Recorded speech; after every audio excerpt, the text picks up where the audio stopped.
I know I'm getting upset. I thought, way back when, that when one pulled these little bits off, that you could very gently and simply, okay, get the front of the drive off, which I have done,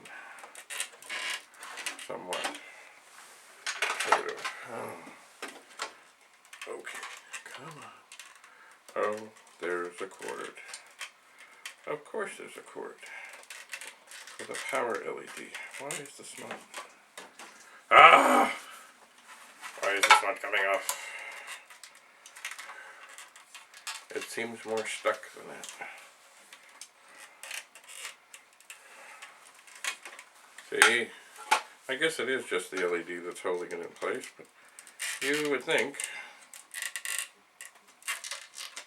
that if it's just a cord, that if I can just sort of slip it around here, then I should be able to slide it up. It's kind of stuck on the plastic. Okay, there we go, there we go, there we go. Come on. Okay. This was just supposed to take a moment. Okay, so now I have the front off.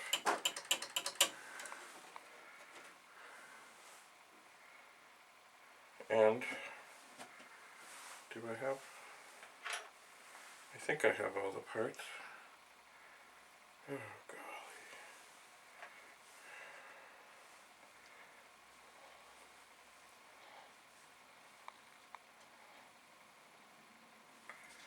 So,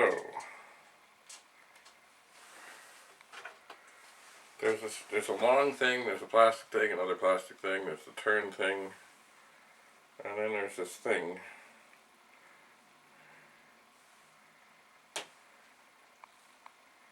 That has the turn thing for the drive, which does seem to fit on. Maybe this plastic thing squeezes inside of it. Sheldon, Sheldon, can you get my glasses, Sheldon? Not likely. Oh dear.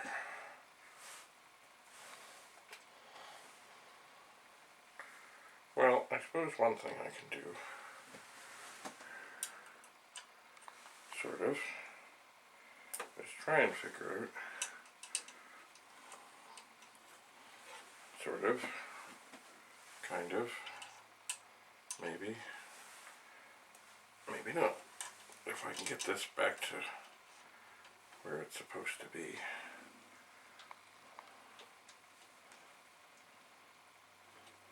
Maybe.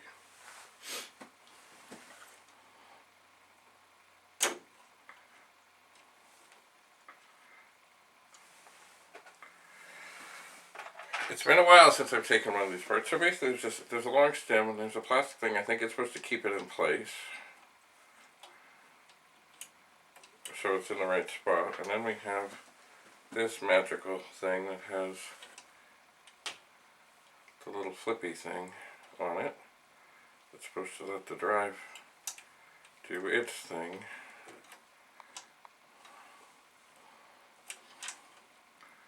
Oh, it's not going well. There are little sort of grooves on this stem.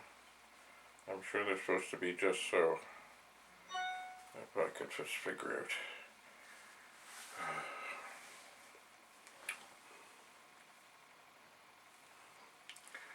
So, as I said, I didn't want to take a whole lot of time with this, but that doesn't seem to be going well.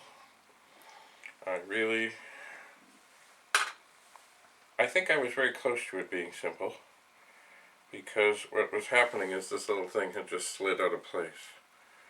But now I've got the whole thing apart, and I'm not sure how to put it back together, especially without my glasses. Well, this has not gone well. I can, of course, attempt to see if this drive works, to see if this is all worth the trouble. So I plugged in the power, and I've attached a serial cable. I turned on the monitor, turned on the computer, it's all up. Okay, so the power comes on. It's not flashing anything funny at me, but of course it won't stay down. Alright, I have my, oh, something's happened.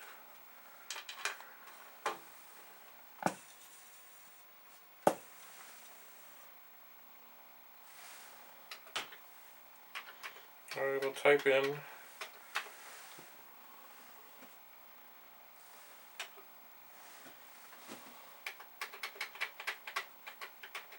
something is very strange here. I'm typing in, but the typing in is not working. LOA. When I hit D, the D is not wanting to come up. Well, okay, I'm going to do LO, shifted O, quote, $ quote, comma 8, which should get me down, or should get me done until I can figure that out. And then I will hold this ever so gently.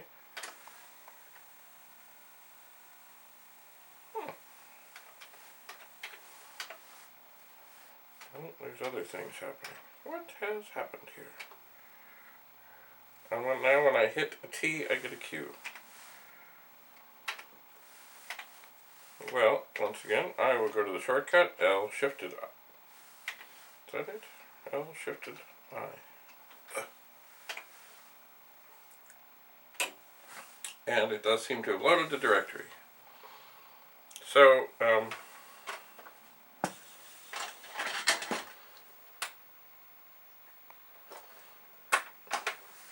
what have I accomplished here? I have a 1541 that's now, I think, farther away than working than it was, because I'm not sure how to put the thing back together. I have a Commodore 64 that has gone wonky. Oh, wait. Did you know that the inputs for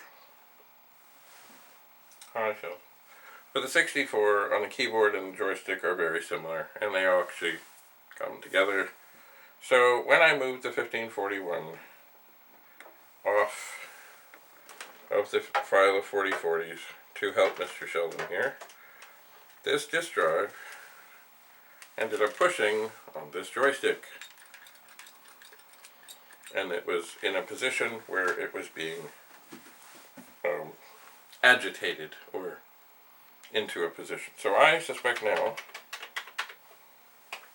and it was in joystick port 2, I believe, I suspect now we're all good. Yes, we are all good now. So, keep that in mind, alright Sheldon, that if something suddenly seems to be not working, and it shouldn't not be, it should be fine, hi Sheldon, it should be fine, there may be some other reason. So I guess the safest thing is if you're testing, hi Sheldon, if you're testing things, that's nothing to do with the joystick, unplug the joystick and then it can't be in the way. Anyway, so, we're back. Hi Sheldon, yes, thank you Sheldon. We're back to where we were. I'm holding this down. So it seems this disk drive works, so it will be worth it to figure out what happened and what's going on. Anyway, what have we learned? Well, I guess mainly what we've learned today is don't set a 1541 on a joystick when you want the keyboard to keep working. And bring your eyeglasses when you're trying to look at small little things that you've never really... Sheldon. Anyway, small things that you've never really worked on before. Because now what I'm going to have to do, not right now, but I will at some point, is I'm going to have to open up my other Sheldon, other 1541 too, and look and see how it is that these looks like 1, 2, 3, 4, 5, oh, how all these little parts go together to make this simple little switch that without my glasses I can't figure out. Okay, so Sheldon, let's have a little talk. So Sheldon, do you like hanging out here? Yes, you do. Okay.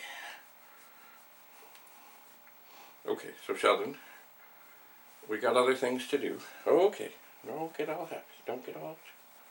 So, Sheldon, down you go. Onto the dish rack. There you go.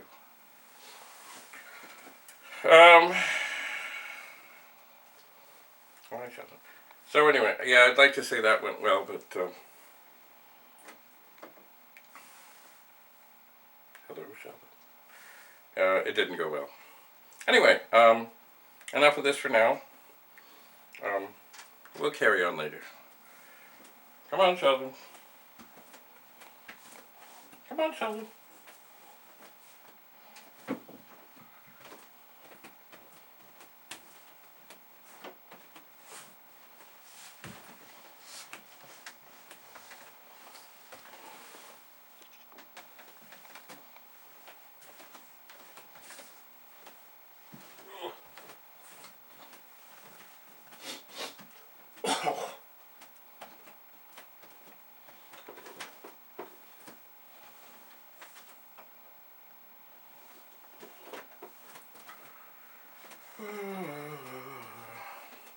Oh, hi. Yeah, I'm back.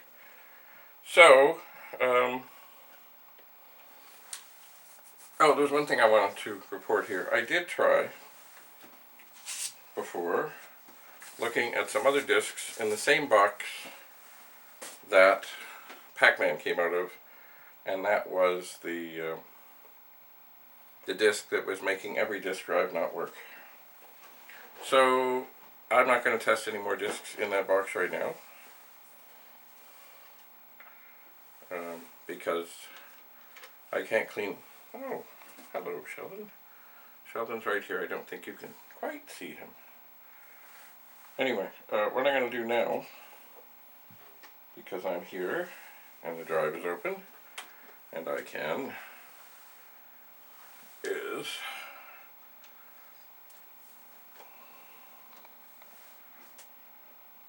I'm going to clean the head on the drive that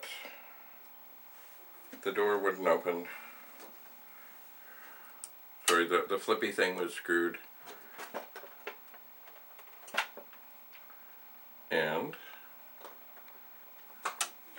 And then I kind of broke it. Well, I didn't break it, I just took it apart and I don't know how to put it back together. And it seems that Sheldon wants to help.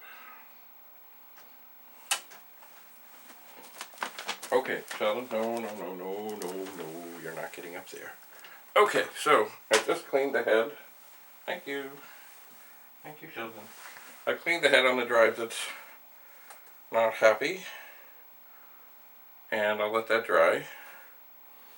And I still have right here the top of the 1541-2, along with all the pieces of the door closing mechanism, which you would think is very simple, and I suppose it is. But I need to get my glasses, and I suspect I need to open up another 1541-2 and have a look.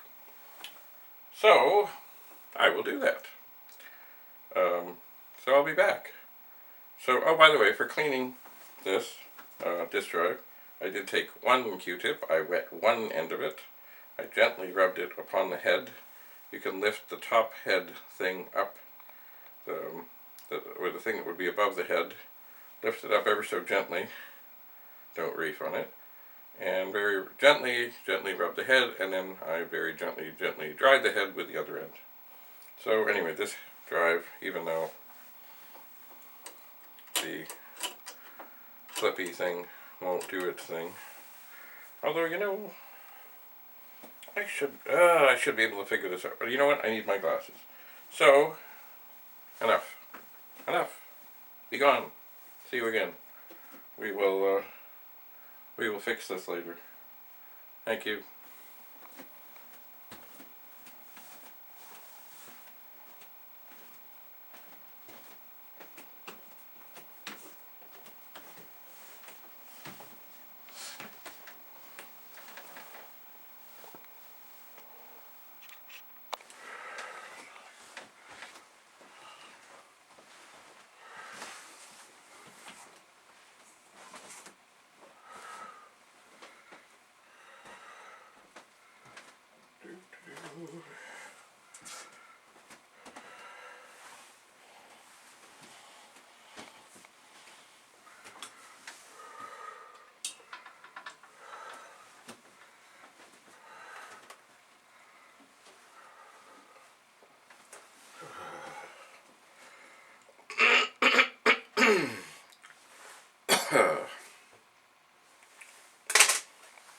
Oh well.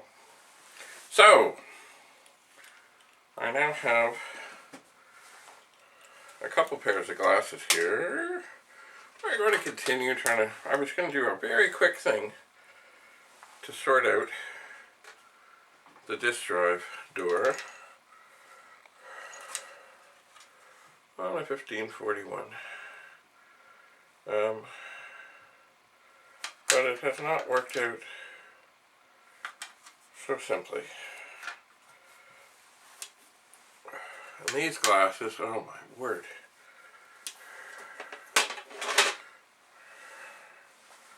Are very strong. So I'm still not sure. I've got the rod here. Oh dear. I've got all the pieces, all the 6 pieces, and I have no clue how to put the thing back together. So, even though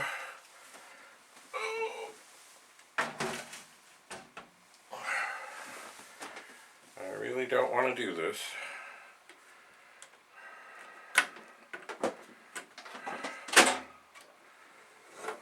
remove this. This is the disk drive that had the funny door. And you know, I was so close to just fixing it by sliding the thing back into position.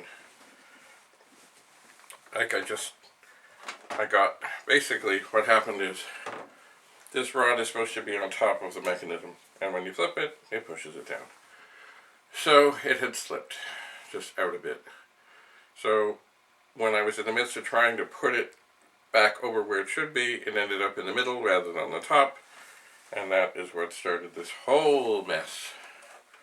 Where once again, I am opening up. This is the 1541. I've cleaned a couple of times because of Pac-Man. But I'm not going to really move things, or remove things, at least that's my plan. I just want to look at it, because now I really, even though there's only 6 things,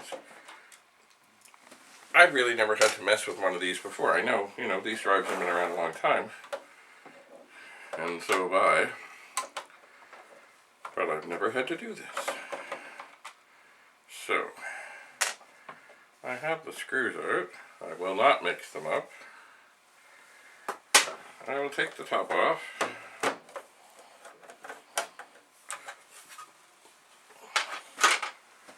Oh dear. Is this different?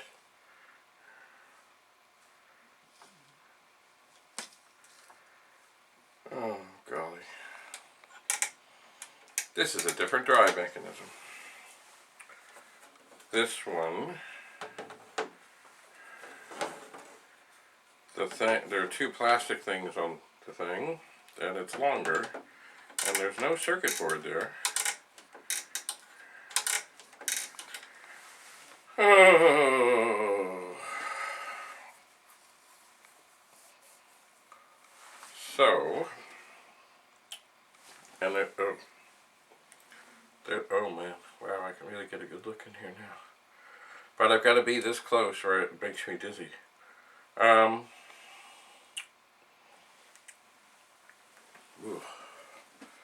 So, yeah, that was not helpful. Although I see there's a little lubricant on this. Maybe it needs some more. Oh well, well, this drive worked fine. And it still works fine. So, that's not going to help me. So before I lose the screws,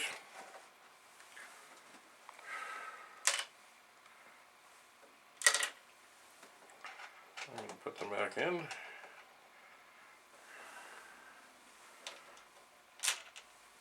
I'll put it back together.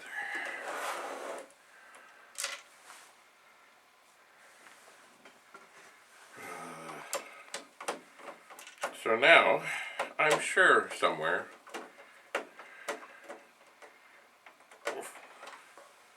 I have another 1541 too.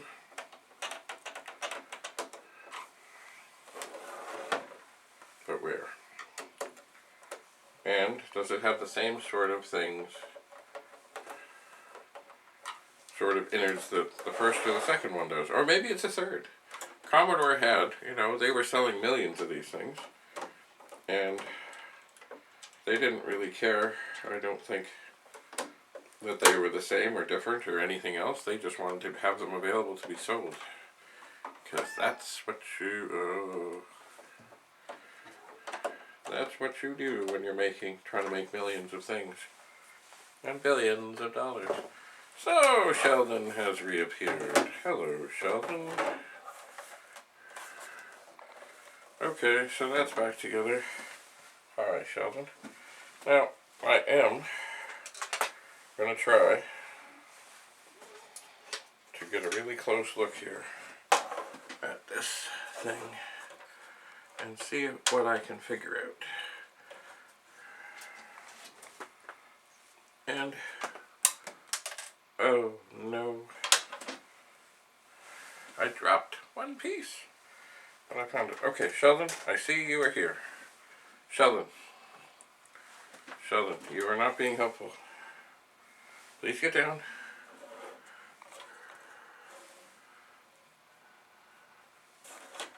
So, I have the end piece.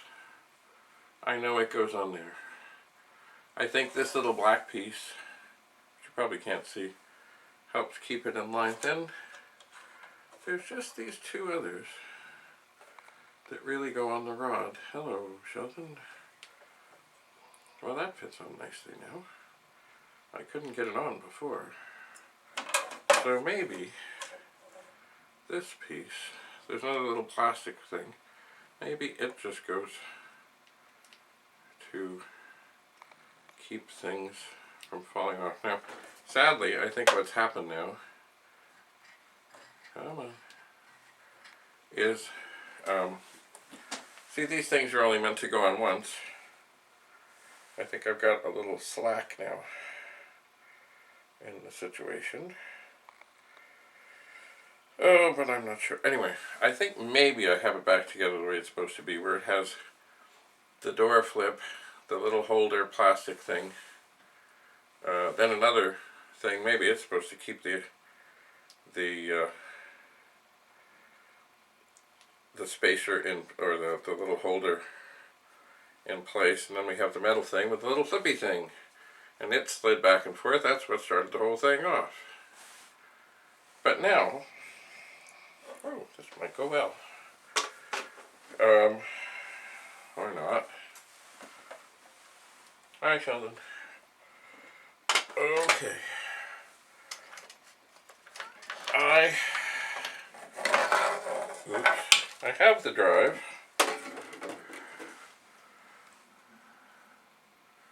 Boy, it's like having almost eat off of it. So I think maybe if I take the knob off,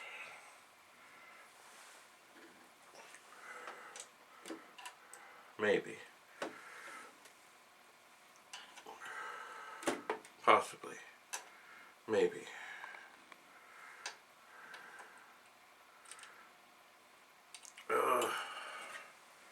How do you get this thing in here? Okay, well, I cannot look at those glasses anymore. I cannot. These ones are more like reading glasses. So, if the configuration is right, and I think it is,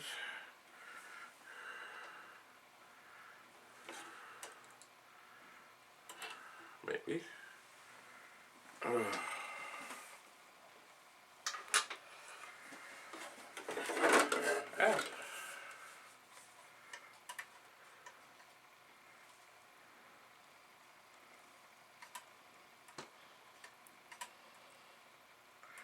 Okay, so I think what's happening is now, this thing that's sprung up goes a little higher than it needs to.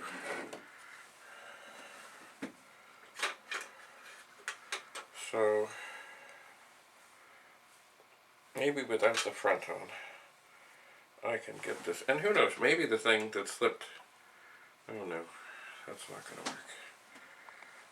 I gotta, see, there's two places this has to fit, so it can sit nice, and I can't do that.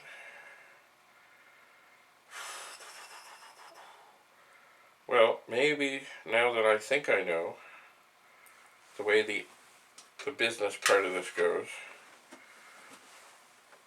maybe I can stick this through here, slide everything over, slide everything back, maybe.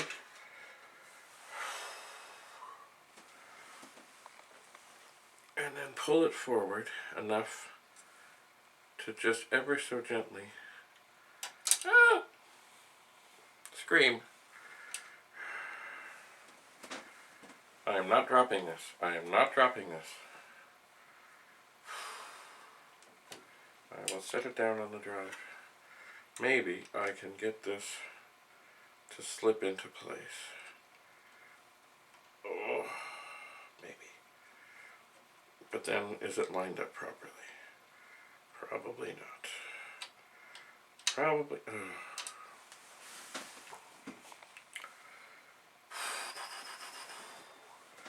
Alright. I'm going to put the little flippy thing back on. That should help me get it lined up, except now the little part I need has fallen gently into the drive. Okay. So, if I can get this in line,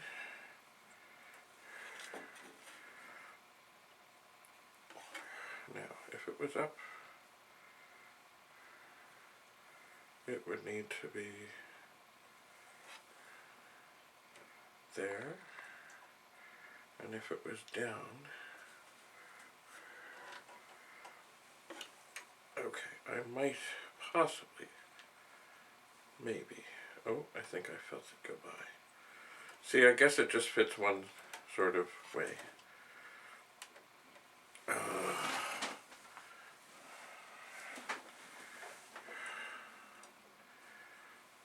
Which is all fine. I gotta figure out what that is now, and I really can't get a feel for it.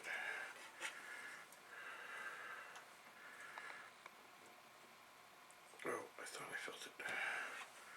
So I think what's happened here is, if I do get it lined up properly, it should then, I should be able to push this in, which is obviously not right yet. but it should be. It should be right there. It should go in, but it's not going in.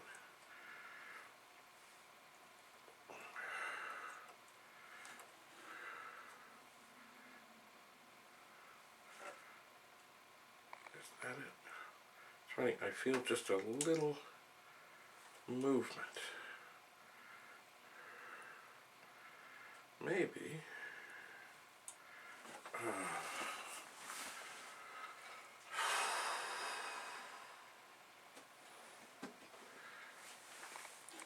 Maybe, I'm not sure. Maybe if I spin, oh, it felt good there. But that, oh, maybe I'm 180 degrees off.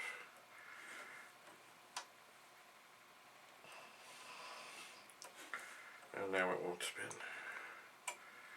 Okay. Hang on there. Oh.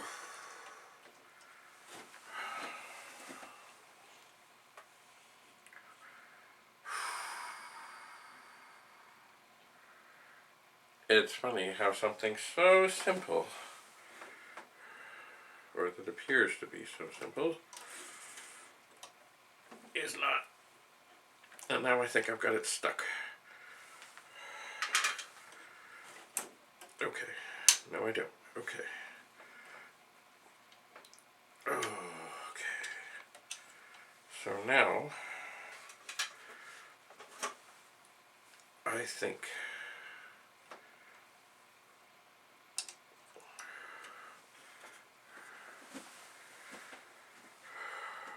okay, I'm getting closer in that I see that if I get this in the right position, that right now, that it will slip in, the whole rod will slip in nicely. And now I've just got to get this into the down position, But of course, I've got to slide this out, just so.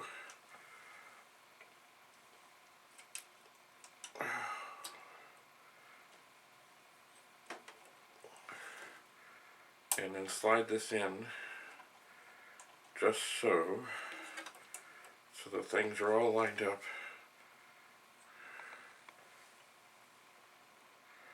And then, the little rod thing, now I've got to stick in, but it doesn't want to go in. Oh, okay, come on. Boy, whoever thought this up, talk about high tolerances. Okay, now I have it in. I think I have everything in, sort of.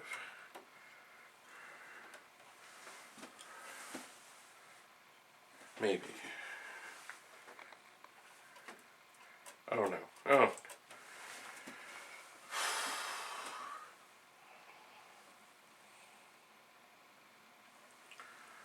I'm 90 degrees out.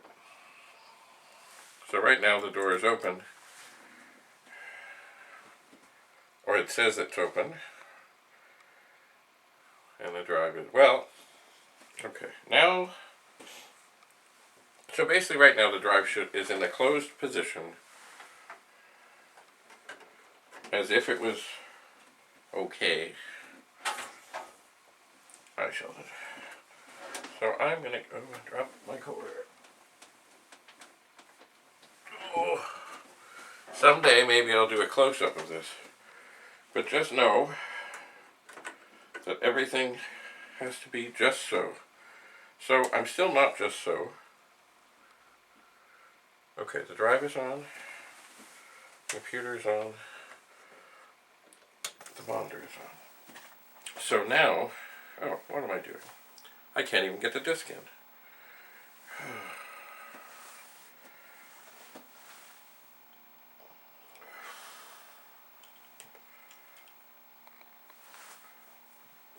Alright, I'm going to shut all that off. So what I have now is, it's good, but it's not good. I have everything together where it's supposed to be. I'm just out by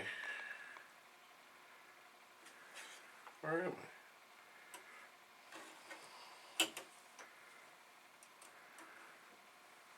Ah!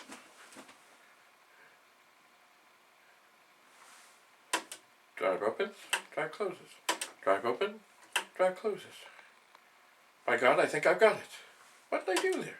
You know what I think I did is I slipped this thing through the hole in the position where the drive would be closed. Okay, you know what? Now I can turn on the drive. I can turn on the computer.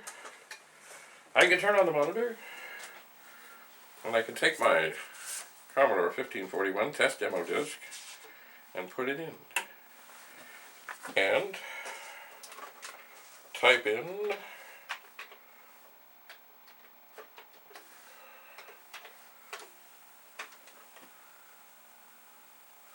and it's working. Oh, and you know the whole reason that the whole thing ended up falling apart is the first time I went to go put the tiny little rod through, I got it in the wrong position and it fell out, and you know, it just went bad. So, this seems to be working. Now there's just another thing here. I must take out my Commodore 1541 test demo disc and turn everything off. And very gently, I think I'm going to have to do something. This seems a little too easy to come off now. Now remember I had trouble getting this thing into position, or out of position before. I suspect, see the cord goes beside the drive. Aha, aha, aha. Okay, that seemed to go better, but it's still not right yet, but it's almost right. Okay, I think it's in position. So now I can take that and slip it. Oh, can I? What's happened? There's some extra thing here. What is that crazy ass thing? Oh, okay, maybe that's right. There's a little... Alright. Drive open, drive closes. The face is back on. We'll turn it on. We'll turn it on. We'll turn it on. We'll take a disc. We'll put it in. We'll do the usual load, quote, oh, $, quote, comma, 8. Except, oh dear, I'm in quote mode because I hit the wrong key. By the way, quote mode, look at that. Hi, Sheldon. Quote mode is when you hit the quote and then you hit some cursor things and you get all these funny things and you don't know what they mean and you say, what happened? And when that happened, you know what, the easiest thing is just hit return and start again. Hi, Sheldon. Hi, Sheldon. But if you hit another quote, it'll show.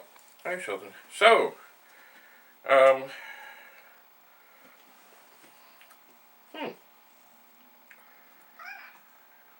I think this, and I do believe I already cleaned the head on this drive. I think this has worked out just fine. So now, before anything else goes wrong, you see, I wasn't going to do any of this. I wanted to come up and show you about how to take a keyboard apart. But I found this drive. It was actually in my car, and I said, ooh, we can look at this. This will take but a moment.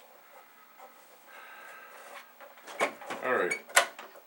So, before I lose the screws, which are on top of the 1701.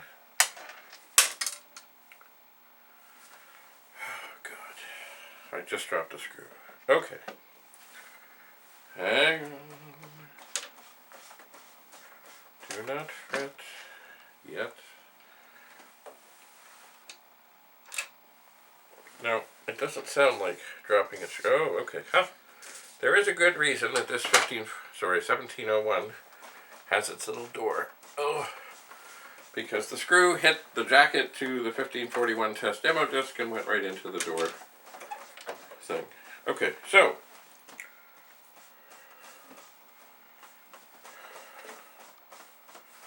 screwdriver. Okay, so the next thing we'll do to this 1541, but not now, because I wasn't going to do this at all now. It was just an aside, a quick aside. Something to say, oh look, a drive, let's test this drive. Anyway, the next thing I'll do is I'll show you how to, not right now, but later, how to make a drive like this. Oops, come on screw.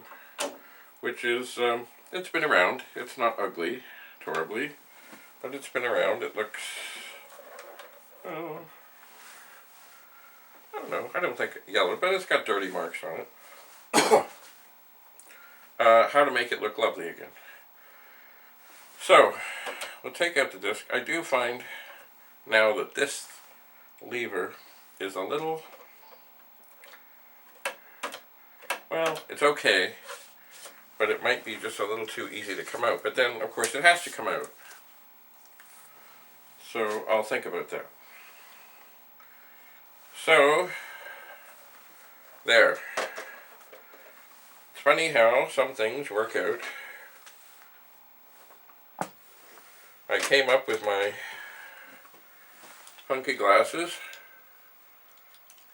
ready to get really close up at the second drive to figure out what was wrong with the first drive and how to put it back together, because I'd never taken it apart like that, and the drives were different.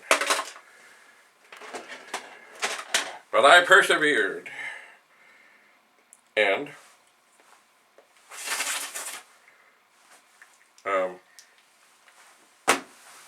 the drive is back together. So, yes, next, I'm going to show you how to take a keyboard apart, but not on this yet. I was going to take a 128 apart.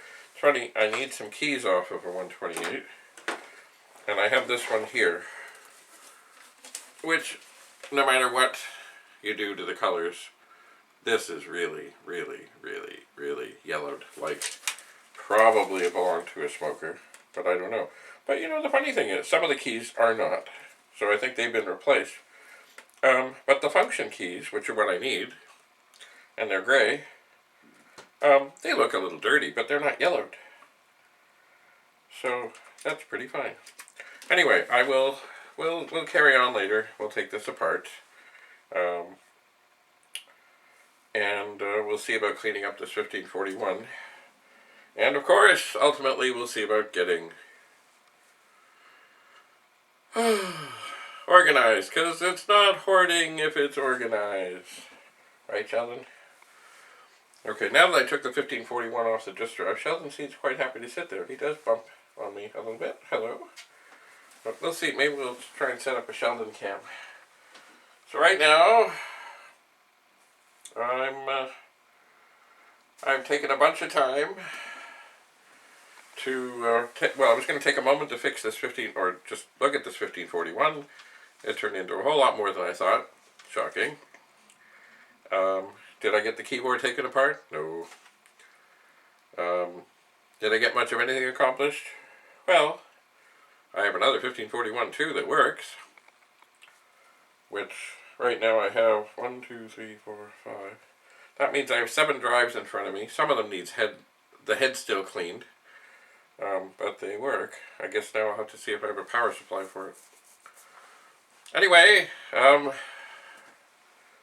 you wonder why I'm disorganized and why I don't get much done. It's very easy to be distracted.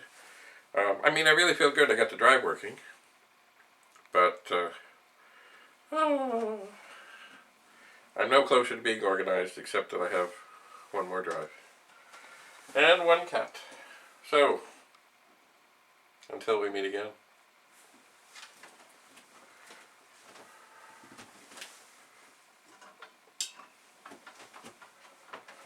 Come on, Sheldon. Come on, Sheldon. Let's go.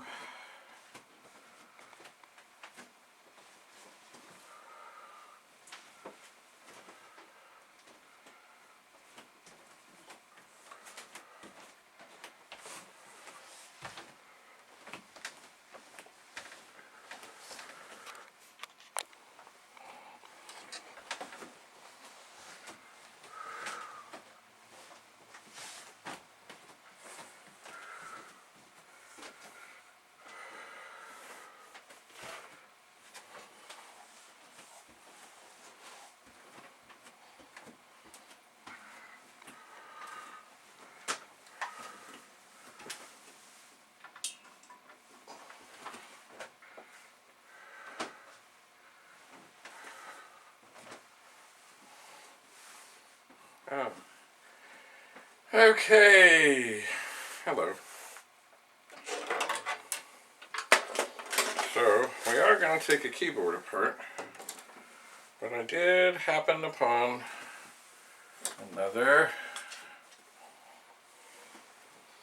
1541 disk drive. So I thought, well,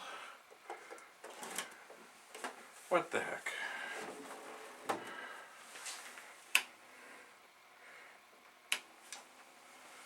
I accidentally plugged it in when it was turned on, but I've never had anything bad happen from that. So. And it doesn't look any worse than what it was.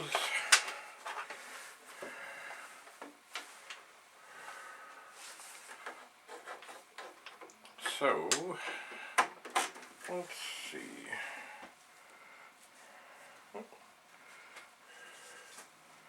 There's our test disk. Turn this on, turn that on. Monitor, computer, disk drive. There is no joystick trouble at this moment, so everything went fine. I will attempt to load the directory.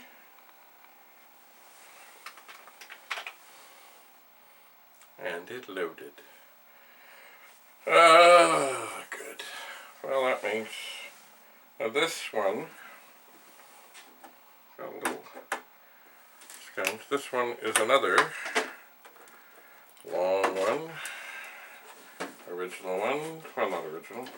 It has the rainbow logo and the flippy door. I always like the flippy door much better than the pop-down door. I did. So, I think we'll take apart a keyboard to a 128. And why? Well, I need some of these keys. Now, one thing I try to do, because you never know, is put the screws away carefully in case I might need them. And I believe, just over here, I have some envelopes just for that, I believe. Oh. Yes, I do. Oh, no I don't. I have some ones that I've done. What happened to the other ones? Oh. What I have been doing, oh, here they are. What I've been doing is I've been using airmail envelopes. Not that I intend to mail them. So, let me just look here. Oh, bother. Well, this may not go well. This keyboard has little bolt kind of headed things rather than screw headed things holding the keyboard in place, and I may not have that here handy, ready to go. I don't think I've ever seen that before. See, I have over here a bag of another time that I took a 128 keyboard apart, and there are no bolts. There are just screws. Oh God, can't anything be simple? So, yes, very badly yellowed Commodore 128. This is where I would take these, looks like six bolts. They should be screws, but they're bolts. Out. Well, all is not lost, because over here, I have another 128. It has a little thing on it that I put on a while back, and it says that it is dead. There is no response, which probably means a fuse, if there is such a fuse. I don't know. But we'll have a look at this. Okay. I think I can very quickly get this one into the same state as that one. So on the bottom of the 128, there are 6 places for screws.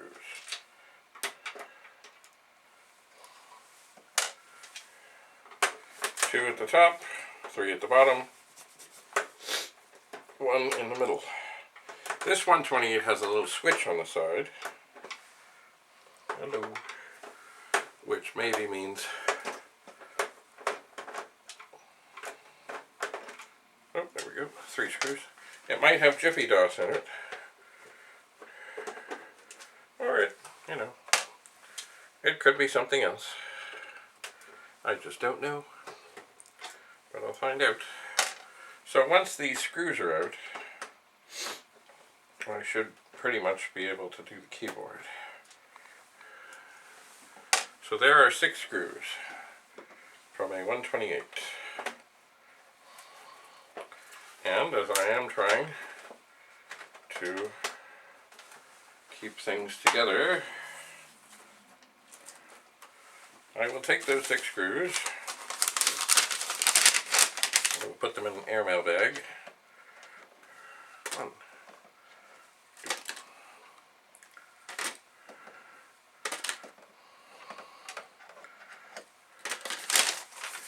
And I did bring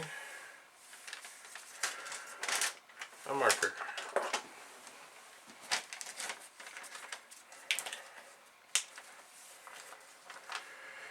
Of course, I do not want to, this is kind of a Sharpie thing, I don't want to write on something that it's going to go through. So I will be careful. 128 outer case screws 6. Good. I'll put that over there. Okay. For those of you who have been here before, even though I just fed Mr. Sheldon, he has appeared. Okay, so here is the 128 with no response. Once I open it, I've got to unplug the keyboard and undo the power connector, and then there's 1 screw that must be undone. It is the ground screw. So I'm not going to delve into the 128, but yes, I see it does have Jiffy DOS in here. So now, what kind of things does this have? Oh, this keyboard also has bolts, or the heads like little nuts. Great. So now I have 2 keyboards that I can't open. Great. Anyway, I have removed the screw, the ground strap, which is at the bottom right hand corner, but I'll put that screw back in. And you see, this is a 128. It's got some slime inside, which probably means somebody was drinking something close by and it spilled in it. That could be why it's not working. Here's where Jiffy DOS goes, and you can tell it's like up a bit because these little fingers have been modified to fit. And there's a little switch here, and it goes back and forth, back and forth. So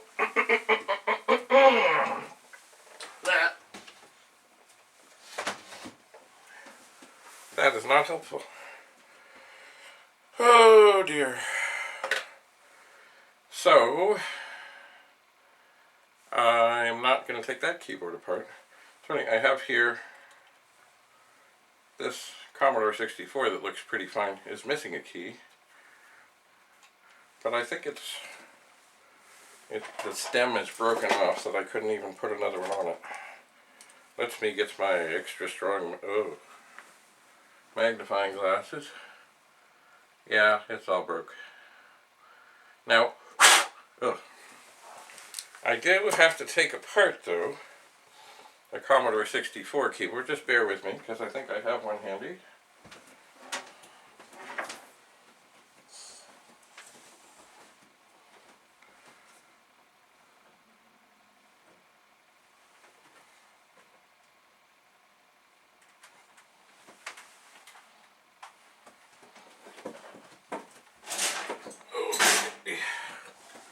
Okay, a Commodore 64. Now, at some point, in August of 2014, I said Works has keyboard issues. Works sound okay, cartridge okay, 9 plus 0 keys. Oh, okay, the 0 key seems to be missing its spring, and the 9 key is missing, and the stem is broken. Anyway, just to make sure that that is still the case,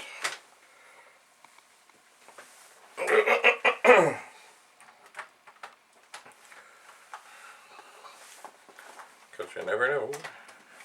It's only been almost 4 years since I was tidying up before.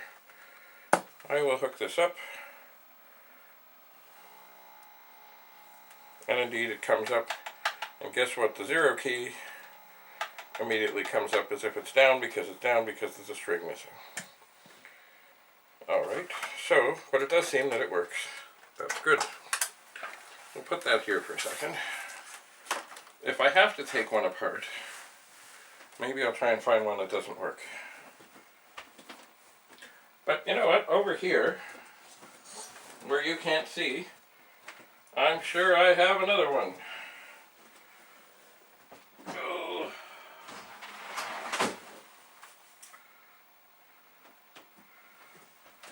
Okay, so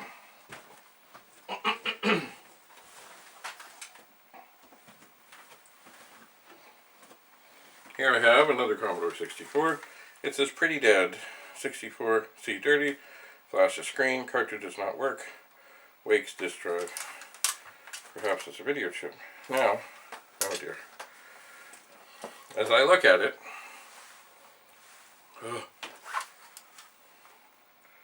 oh, it has Torx screws.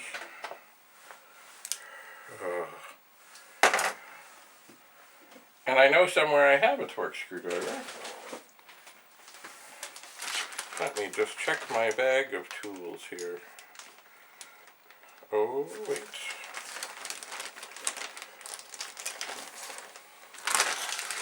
Look, I have multi-bits. And if I remember rightly, this is maybe a T15. Ow. It's stuck. Ow.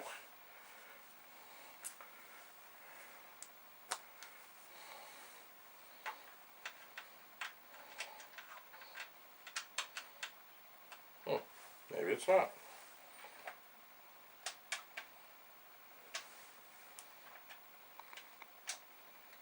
No, it's a T10, which I do have. Oof. But I have to see if I have a screwdriver to stick it in. I will very carefully put the T15 back in here. Now, do I have in my little bag of tricks a screwdriver that will work? Oh, well, partly. I have the end of a screwdriver, which still needs a screwdriver. But maybe, depending how tight these are, maybe I can do this. Oh yeah, it's coming. Okay, that's one. Undoubtedly, I'll be able to get 2 out of 3. And the Commodore 64 of this vintage, there are 3 outer screws, all at the bottom. And as it seems, they are Torx 10. So I've loosened, there we go.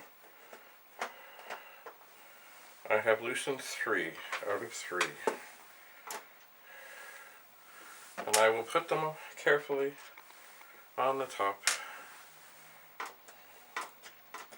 of the 1701 monitor, which I can now turn off.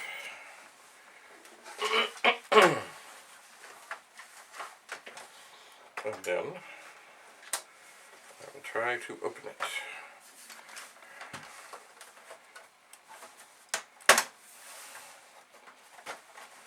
Oh, something. Ooh. Are there more screws? No, there are not screws. They're just, oh, there we go. There are clippy things. So,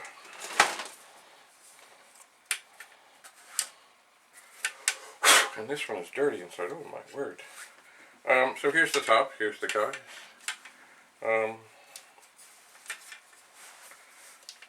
I think I can get the LED out of it. Haha, look at that. There's the LED. Anyway, the case is kind of dirty. But, you never know. But it'll fit nicely right there. So what I am going to do though, is I'm going to rescue these envelopes.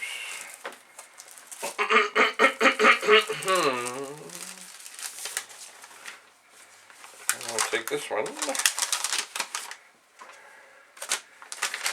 pop the LED in it, and then I'm going to write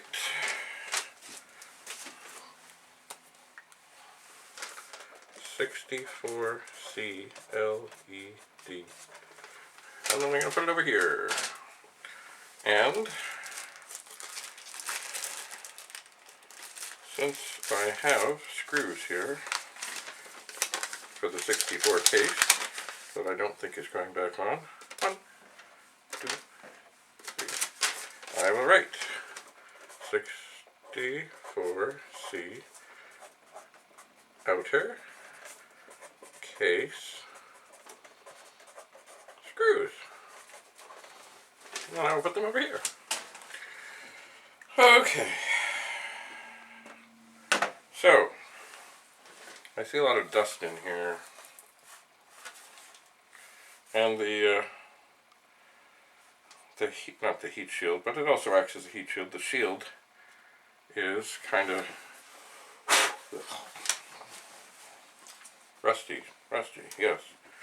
So, as I look at this here, I'm happy to see that I believe I only have to take out 2 screws, and that they are Phillips screws, and I can do this.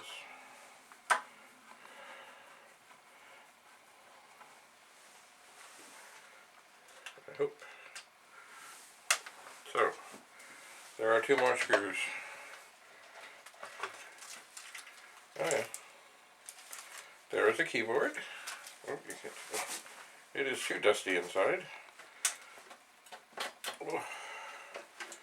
This, yeah, there's lots of dust in here.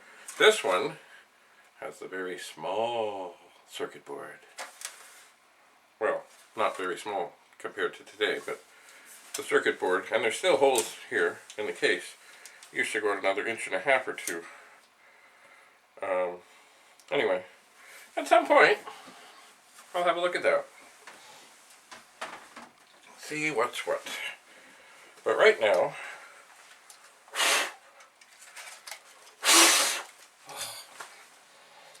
I have this keyboard. Now, as there are a lot of screws coming out, I might just as well take these 2, put them in an envelope, and mark them 64C keyboard holding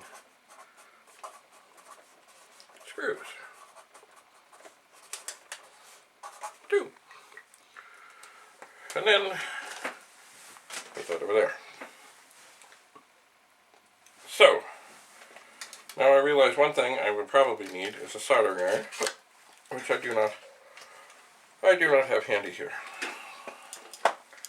but I will try to get this apart. Now, at this moment, I do not need this here. And I really don't need that there. And I really don't need that there.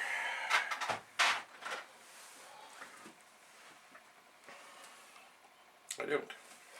Because what I can do now is I can take this dusty keyboard up here. I can look for a little tiny Phillips screwdriver. And I can, oh,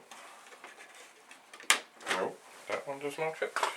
It is important, especially with these tiny little screws, to have screwdrivers that don't twist around. Aha!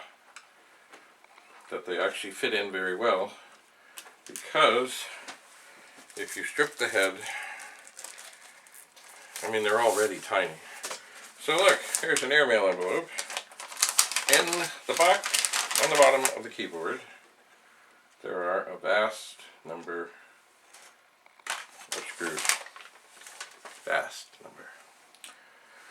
How many? 1, 2, 3, 4, 5, 6, 7, 8, 9, 10, 11, 12, 13, 14, 15, 16, 17, 18, 19, 20, 21, 22. There are 23. Some of them are underneath that. Ooh. Even when you have a screwdriver that fits, some of them are testy. So with each screw that comes out, I am going to put it immediately into the envelope, because otherwise I might lose them. And also, in the distance, somewhere out there, I hear Sheldon.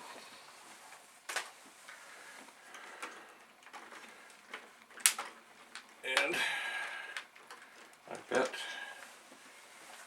he might like these. So I never take them out in any particular pattern, because it really doesn't matter. It does not. And although I should be worried that I don't have a soldering iron right handy here, I'm not terribly, because you see, every time I'm worried, because there are these two little things that attach to the shift lock key. And then I thought, oh well, if I want to use the bottom of this keyboard again, I'll need that, okay. And it's true, I will. But I've never reused one yet.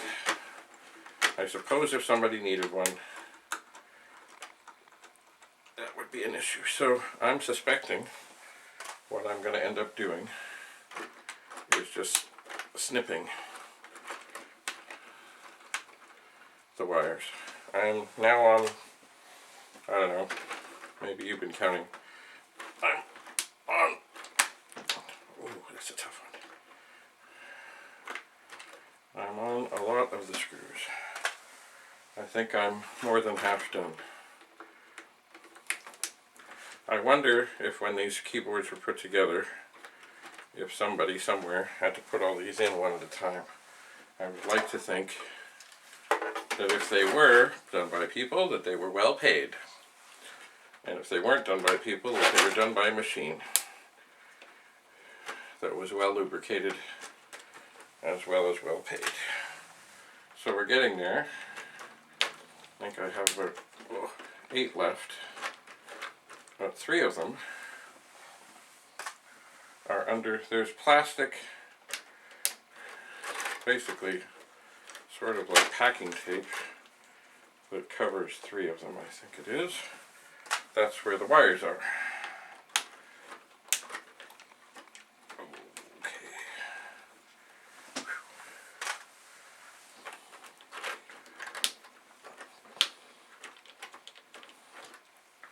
Alright, almost there. Oh, yeah. funny as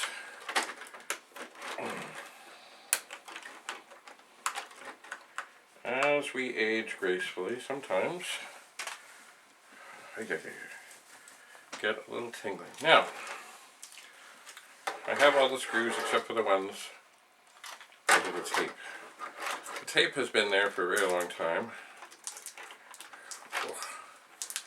I was afraid it will do damage when I take it off, but no, it didn't really. But this screw, oh boy, that was tough. I wonder if there was some tape residue in the head. Boing. So 2 to go. Alright.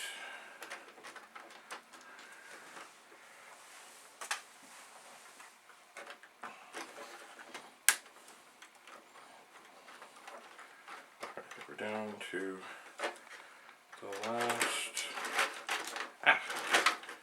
screw. The tape. Oh. I hate the feel of stickiness on my hand. So I'm actually going to lay the cable down. And I'm going to put the tape back down, kind of, sort of. And then I'm going to lift up and see that, oh yes, I'm down to the last screws.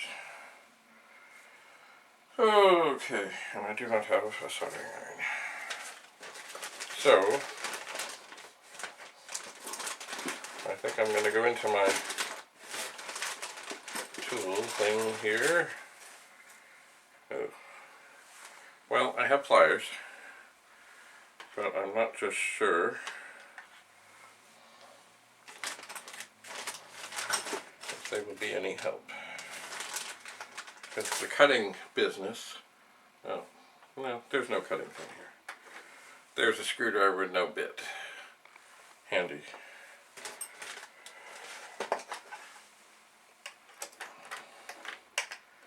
Very handy. Now it is always possible. I really don't want to hurt the shift key.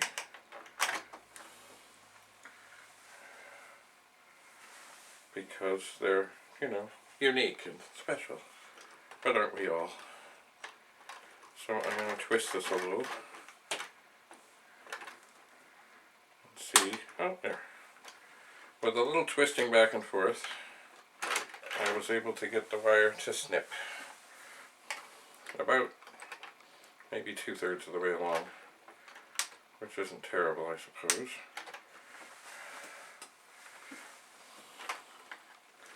So I'll try and do the same with this.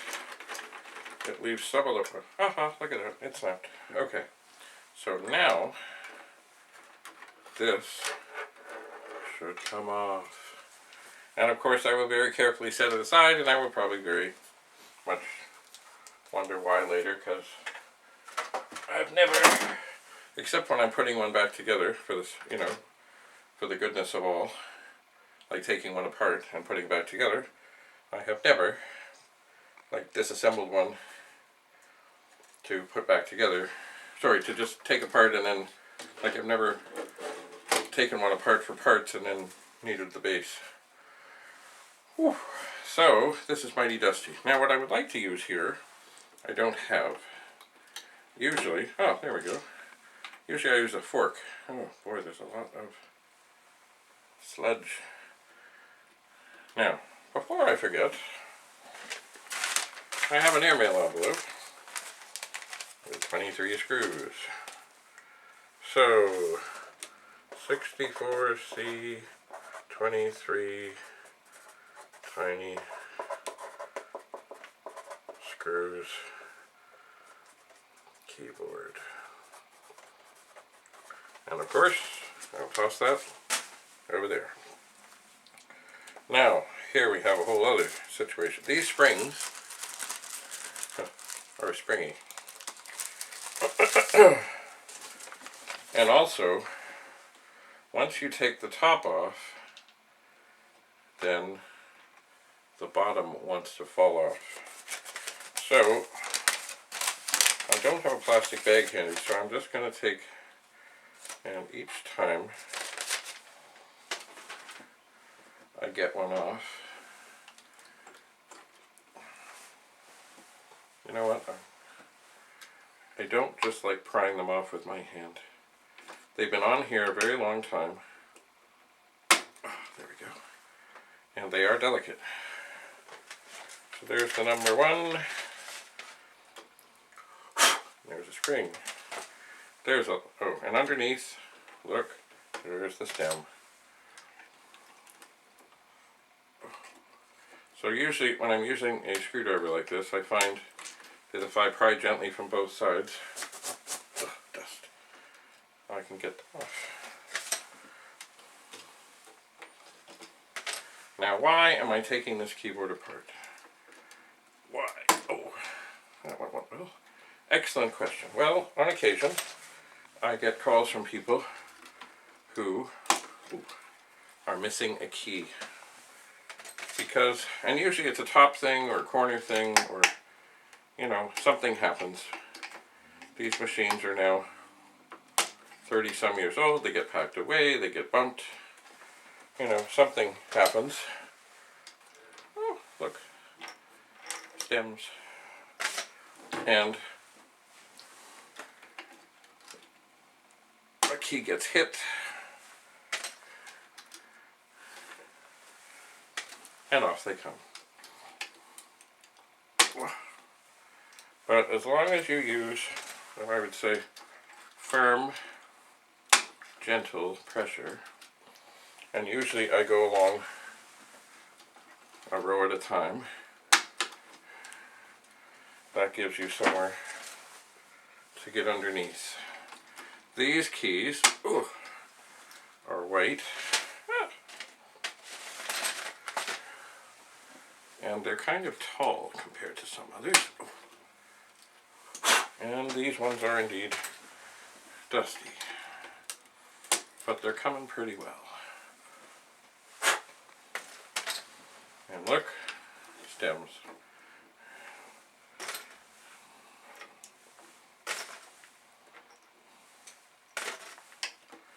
So I suppose, looking back on this, maybe I should have had 3 envelopes on the go, because I'm going to have to sort through these, I suppose, at some point. But right now, I just don't want the springs to fly away or fall, as they can do. Ugh. I'm not sure if this is just dust. I guess it kind of looks like dust. Oh, there's a function key. And undoubtedly, somewhere along this process, one key. It almost seems there's one that doesn't want to come. Oh, look, stems. Or I go to do it and somehow it's in there harder than it should be, and the stem breaks off. Oh, here's a key that everybody wants. Control. Although, it's funny, I find there's very few programs that actually use the control key, at least on the Commodore 64, but it's there. Okay.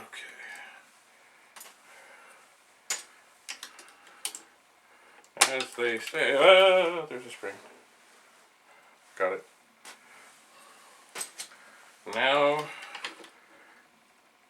we're cooking with gas. Now, what I do with these afterwards, these are looking pretty good, but still, with all the dust and all the muck and everything, and I'll show you this later.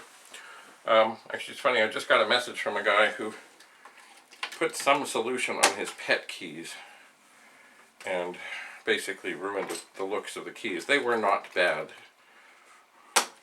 but whatever chemical he decided, or somebody told him to try, it really didn't go well. So what I should, oh dear. Right, time to get some stems. What I generally do is, with the tops of the keys, is I take a great big freezer bag and I put in warm water from a tap, as warm as it will get from a tap, but not boiling, like boiling from a kettle. And then I put them in there, some dish soap, and I shake them with some vigor for maybe 2 or 3 minutes. And then I just let them soak. And generally the water, which starts fairly clear, except for whatever the dish soap is, once it's all settled, usually the water looks somewhat worse. Oh, hang on, stems. And then I dump out the water, being careful not to dump any keys down the drain, because sometimes they will try and come out. Good to have a strainer in the drain. And then I look at the keys if they need more. I'll of course repeat the whole hot water process with the soap. If they look okay, then I'll repeat the process without the soap. Okay, we're down to the second row. We're at the run stop key. And the stem is trying to fall off. Now here's the shift lock key. And it's its own special creature. You have to gently take a screwdriver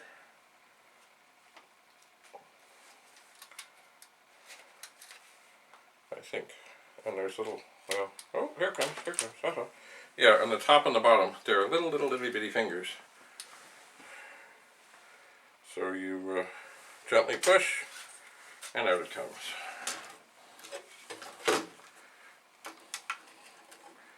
Once again, this whole plastic menagerie that holds the keys, I've never reused one, except when taking apart a strange keyboard that needs to go back together as it was. There we go. But I always seem to keep them. Because I suppose I'm waiting for that one person in the distance to say, I've got all the parts and somehow I screwed up the part that holds the keys. Or who knows. Maybe someday I'll make some artsy thing out of them. Or maybe they'll end up being recycled. I have a feeling this airmail envelope is not going to hold everything. So, oh. But I gave it a shake. Maybe it's time for another. It's also time, like the 7th inning stretch. Because my hand is getting a little tingly. Alright.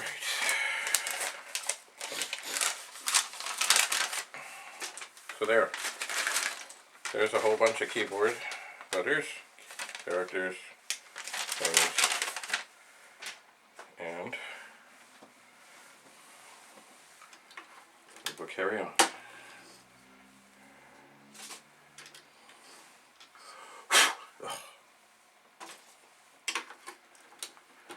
Oh, it is not surprising. I've heard stories about keyboards, and apparently many years ago, when still computers were fairly new, and they had a lot of, I guess they were just terminals,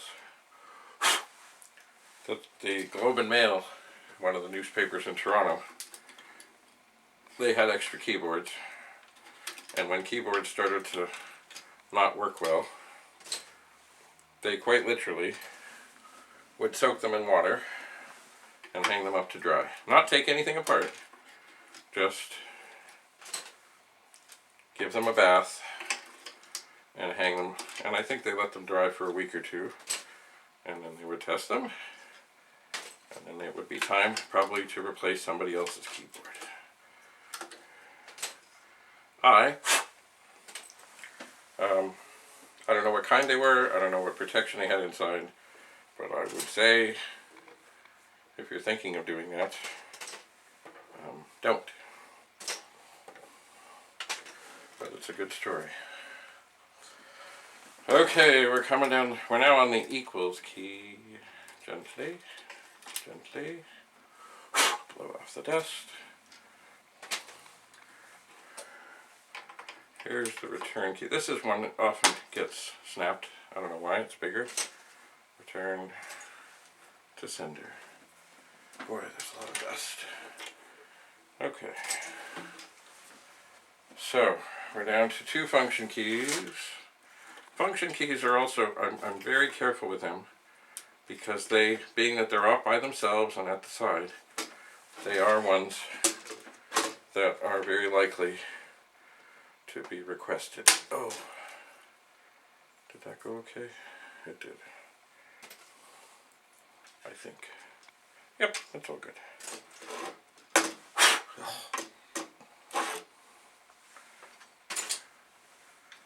So one more function. This is F7, F8. And it's got a lot of dust. Okay. Oh. Okay, that's alright, no wonder. It's hanging over. And the stem fell out. Okay, so we're down to the Commodore key. I've always thought, oops, and at some point I will gather maybe some Commodore keys off of machines and turn them into pins that I can wear. I have not done it yet, but at some point I will. I guess the thing I have to figure out is what kind of thing to use to turn them into a pin. I'm sure it's going to be some kind of a long thing like a little nail or something, but then how to properly secure it. Oh dear. What happened? Oh, look at that. The key stem is sitting in the front of the disk drive. Okay. I figured out how to secure it, and if you look at these keys, wow, here's the X. It shouldn't be too bad. There's like an X in the middle. So basically I have to find a little thing that I can stick in there that will be the right side and the right length to turn it into a pin that I can wear, and then the X will make a good place to hold the glue. And but it's just about having the right length, the right size, the right thickness, so that it works well and that the pin is secure and that nobody gets stabbed, like that the thing isn't too long. I suppose with the right accessories you could make cufflinks, but that would take 2 Commodore 64s to make 1 pair of cufflinks.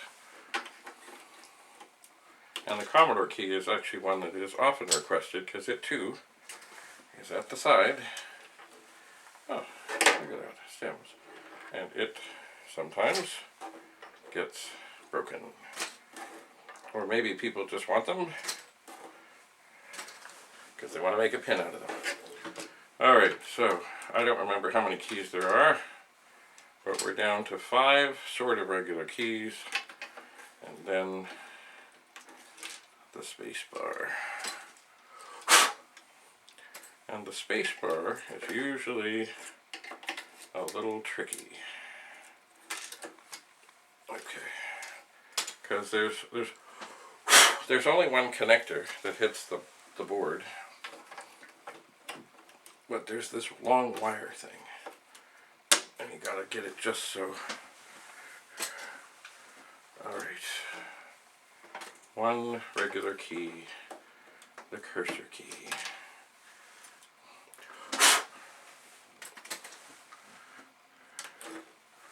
And then some stems.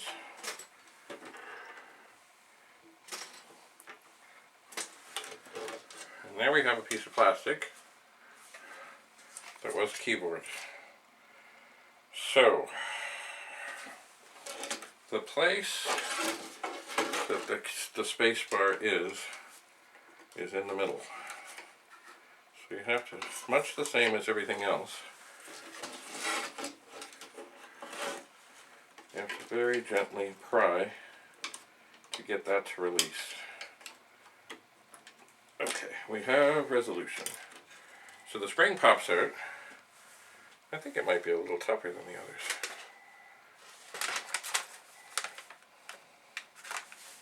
Yeah, it is. I'm going to put it in.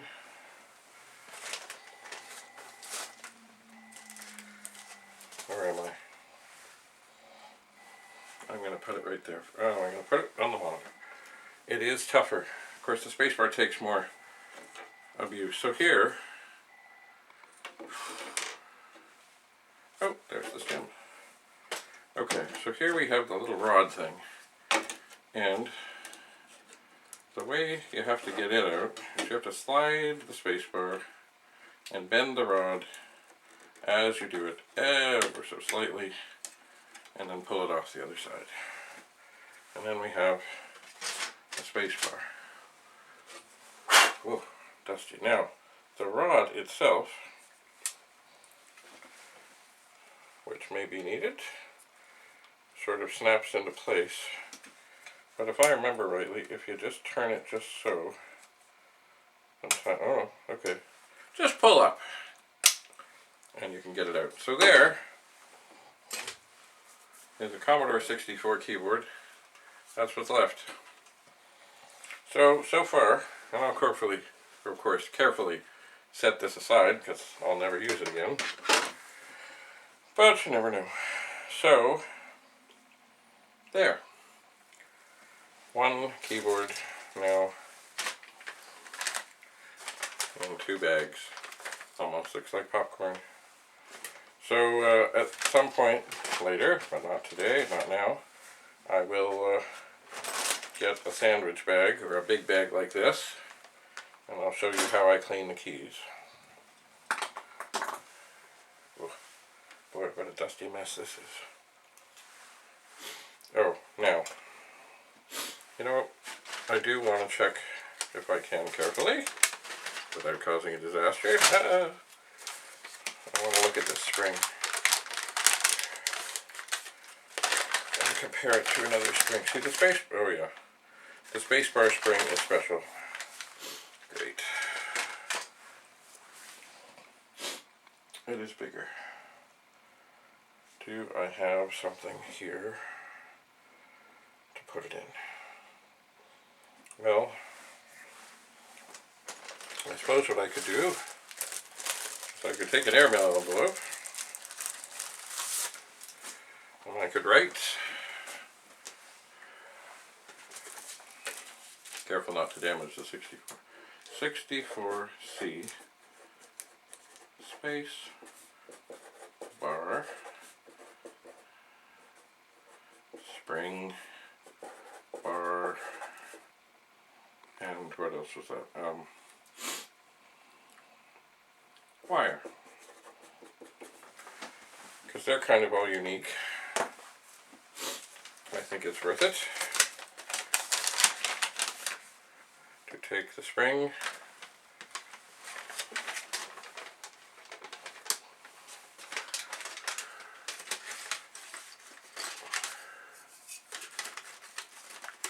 and the spacebar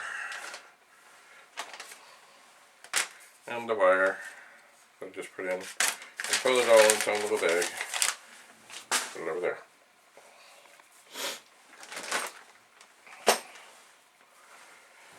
Oh. So, this little screwdriver I found, it has no bit and it is broken. I'm going to do something miraculous. I'm going to get rid of it. I'm not going to put it back in all my other stuff so that I find it again later. And I think what I'm going to do, although I'm not sure it should go in recycling, I think I'm going to put it in the recycling bin. Why? Well, because it's easy and it's simple, and hopefully it gets to somewhere good. because there's nothing I can do with it here. It does not unscrew. There's no way to put anything else back into it. But of course, not that I'm a hoarder, but if I were, I would keep this, which I have done many times. So, there. We have a Commodore 64 keyboard all to bits, and at some point we'll do the same with a 128. But for now, have a good day. We will meet again.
Hello. Honey, for years and years and years, I have always looked at, unloaded the directory on the Commodore Test Demo Disc for the 1541. I haven't used many of the programs, didn't need to, but it's funny, I just did, I ran one called the Check Disk program, and it did in fact go through the entire disk, and it tells me that there's no bad blocks. What a handy thing. I should try, when I'm brave, again. Maybe I should try that Pac-Man game again. That did work, but then didn't work, and made every drive not work.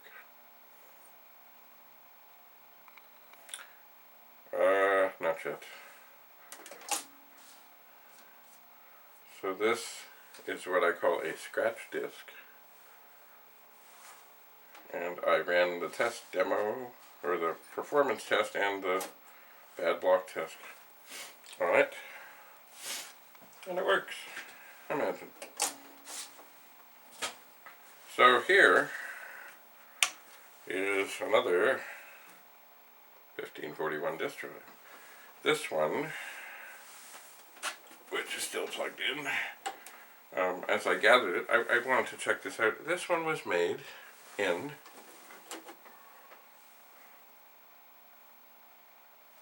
somewhere. Just a moment.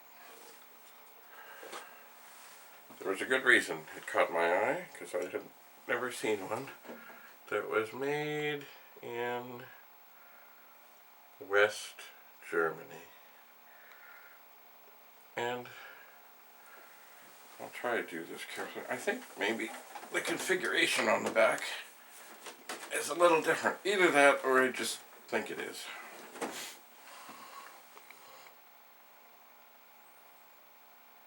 Something looked different about this. Well, the fuse thing is different. It doesn't have the little arrow. Huh. Maybe it's just because there's less sticker. Something caught my eye and I said, oh, there's something interesting about that. But everything, I mean, the information all looks the same, and actually everything looks in the same place. I have not opened it up to see if it's different inside. I'll do that another time. Oh, oh, oh, oh, oh. So, here is the pile of disk drives. Now, 1, 2, 3, 4, 5, 6, 7. 7 high. But there are some 5041 2s around.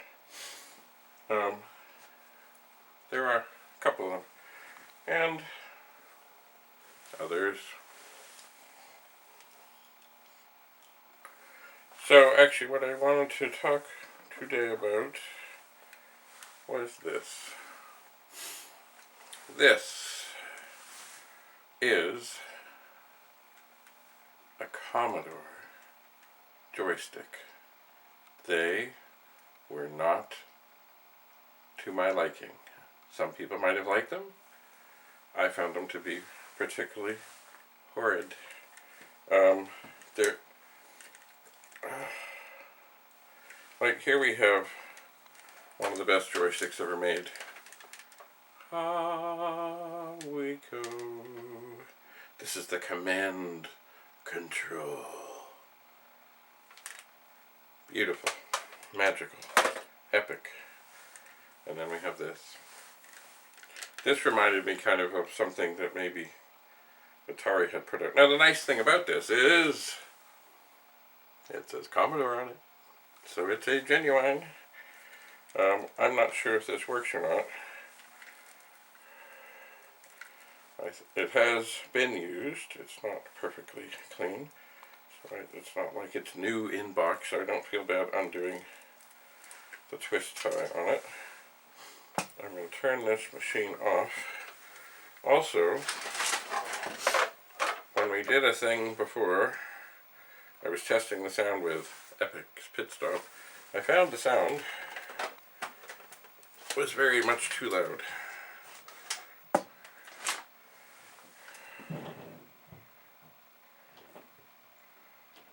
Huh. Well, nothing happened. Sometimes cartridges need to be reset. Oh, there it is. So, I will take this fine joystick and I will try it in port number 2. Oh, something has happened here. Just a moment. Reset.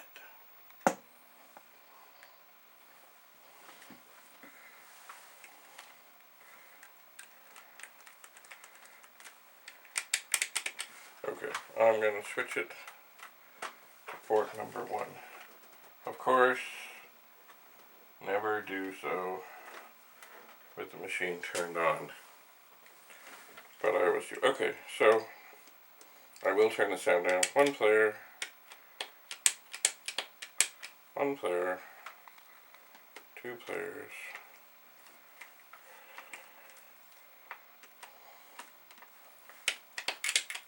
I am pressing the fire button,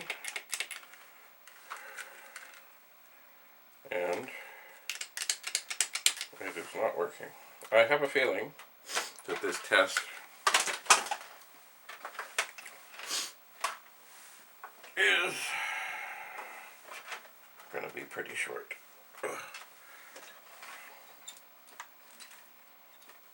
Because now I have this other Wiko. Yeah. So, that was a pretty fast test. This is not working. I'll try one more time.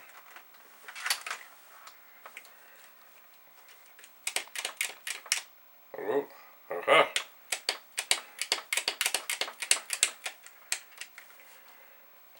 Okay, the movement is working. The switch, oh, if I really smack it repeatedly, aha!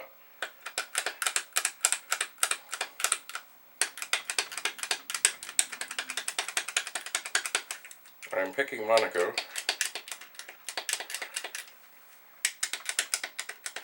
I am.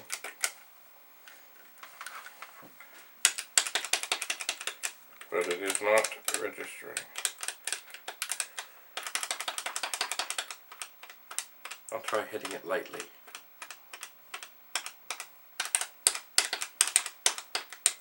It is not. It did. The joystick part seems to move. If I could just get the switch to work a couple more times. Well, grand.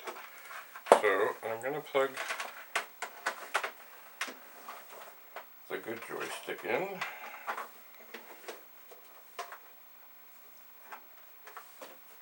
So I can at least get, oh dear, it's time to drive. I'm going to turn that down a bit. So, I'm now going to put this Commodore joystick back in and see if I can drive. I crashed. Oh no. I do believe. Oh, I got the joystick plugged in just in time.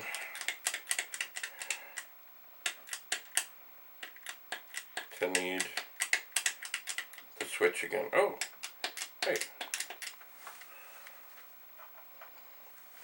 Maybe. The switch kind of got through some things. Maybe there's... Okay. I am accelerating. I am driving.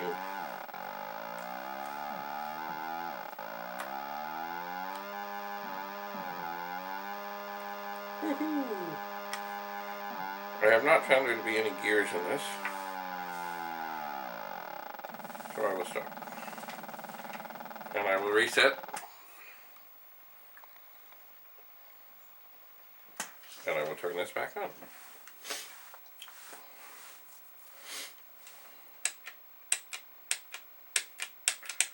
So, the switch is still wonky.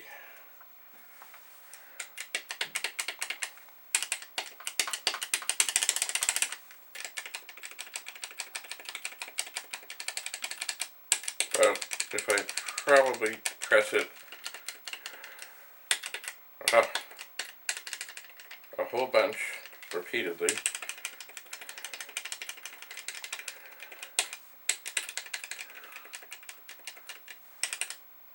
it does finally register.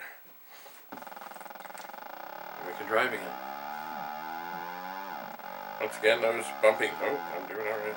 Those bumping noises are me hitting cars or other things. Oh dear. So, this might be a good joystick to use with an auto fire thing that takes the joystick power or shooting thing away. There are screws, so perhaps another time I will open this up and see. Maybe the switch is just dirty, kind of like keyboards get, and it needs maybe some alcohol. Maybe. Anyway, so there we have it.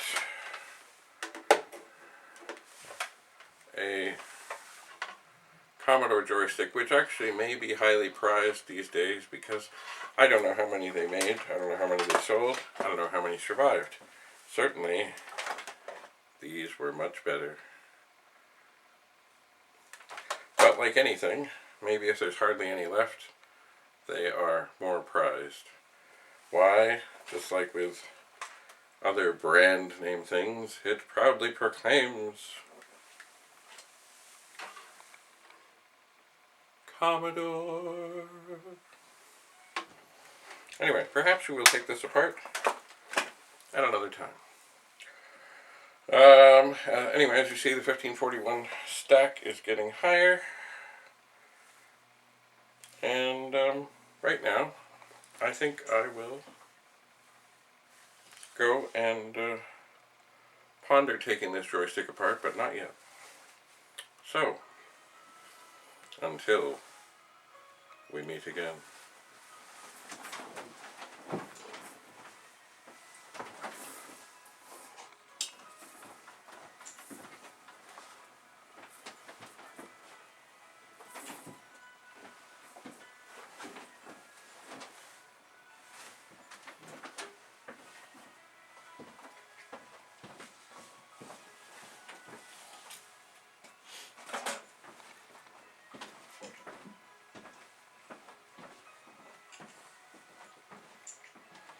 I sense there's a small boy there.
just go.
Okay. You got your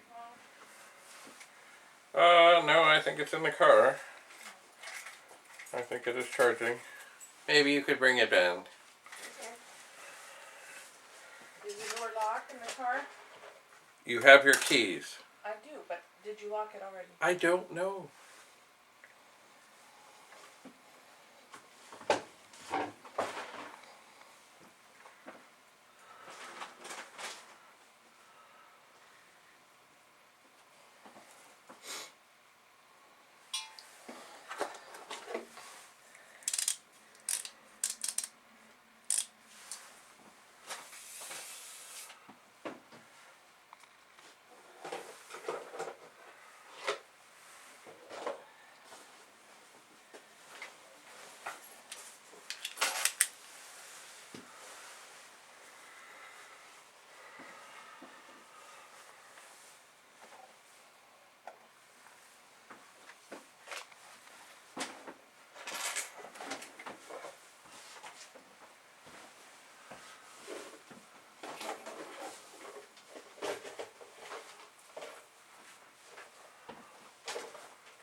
Have you been out yet? Huh? Did you go out yet? No.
got your phone, babe.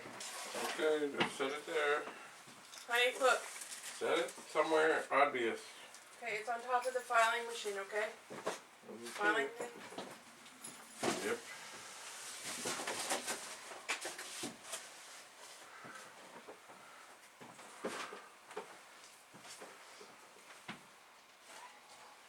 You'll be at Mom's. Okay.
Oh, yeah, yeah.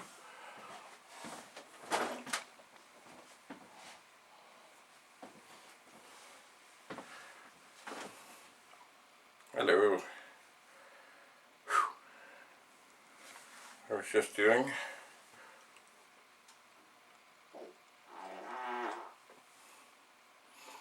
a little light test.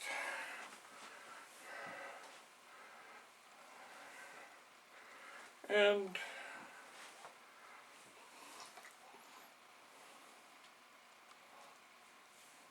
maybe it's better. Light is good. Can always make things a little less light.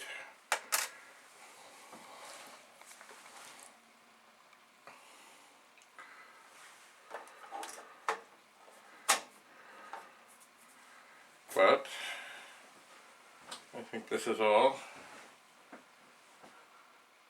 leather.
Okay.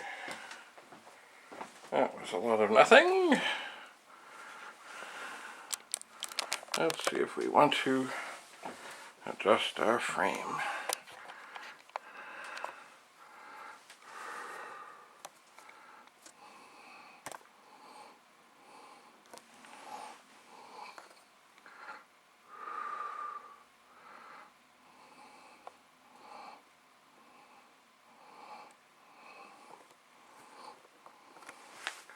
Well, that's pretty good. That's 20 minutes of leather.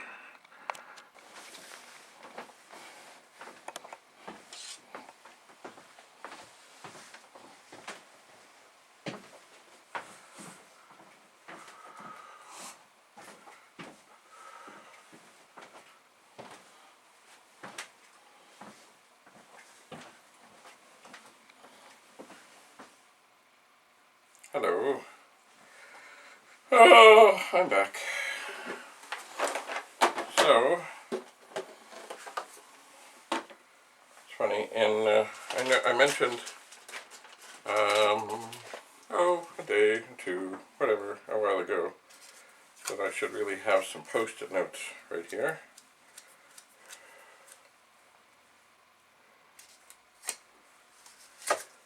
And now I do. But it's funny, as I was looking at the frame here,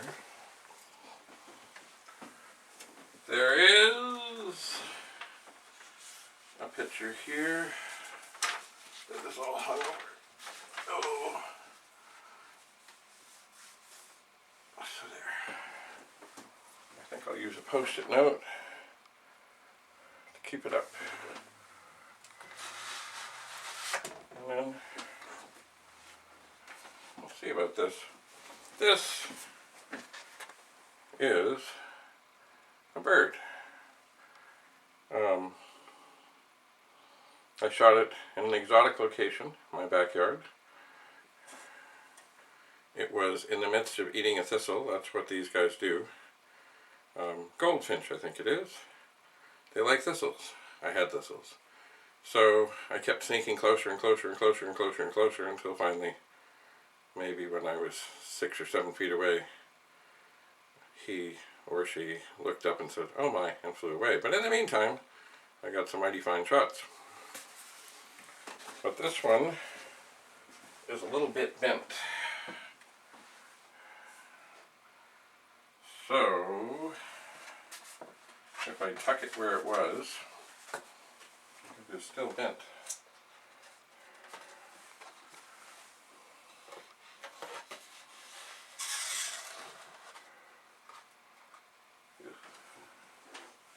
Well, maybe a post-it note will help with that.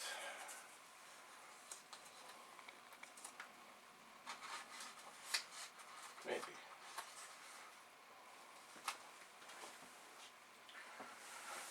Not really. It is too thick. Or maybe there. Nope, not a chance.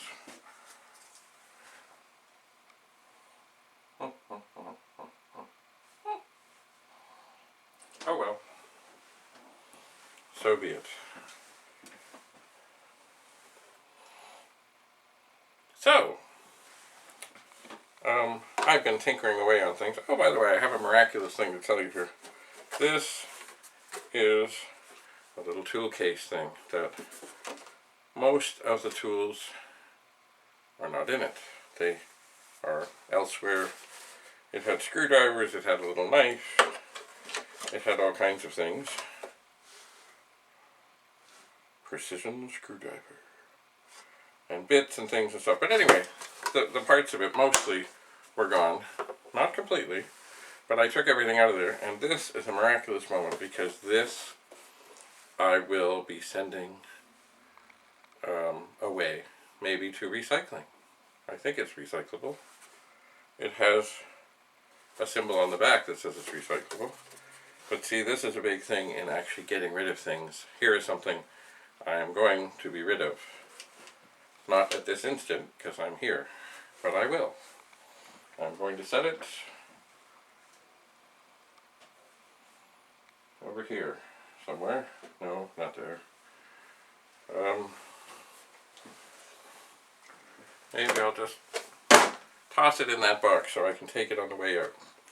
So, the other day, I put up a thing. I was looking at 1541s, and I got a message from Sheldon, who he published the Transactor from when it began, and it was, and always will be, pretty much the best magazine there was, technically speaking. And there were books, and it was also the magazine that had the famous Butterfield centerfold in it.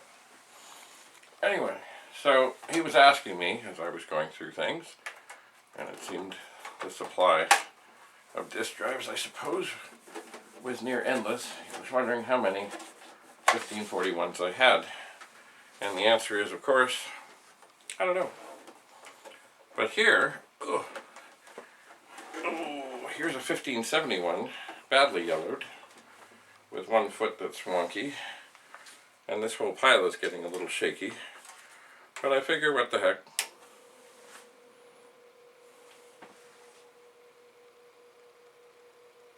I'll give it a try. Now already, I think maybe there is trouble. Oh, no. Huh. Maybe it's meant to do that. I turned it on, and the computer was not on, and it just sat there spinning. Maybe that was, maybe I forgot this. Maybe I never knew it. Maybe that's the thing to tell you, hey, don't forget to turn the disk drive off. Anyway, it is now connected to, what's going on here? A Commodore 64.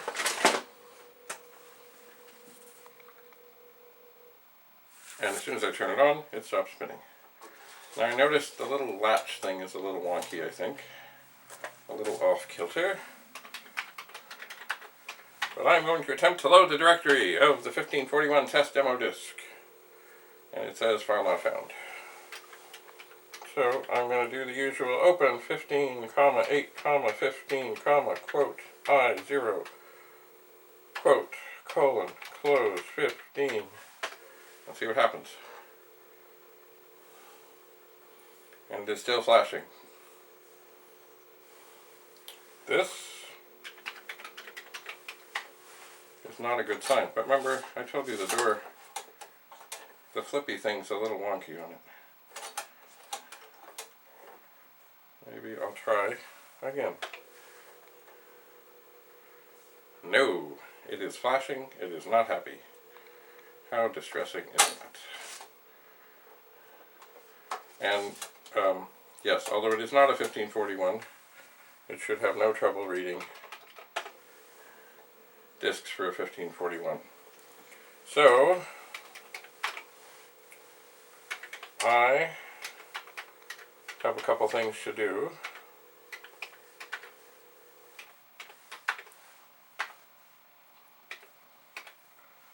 So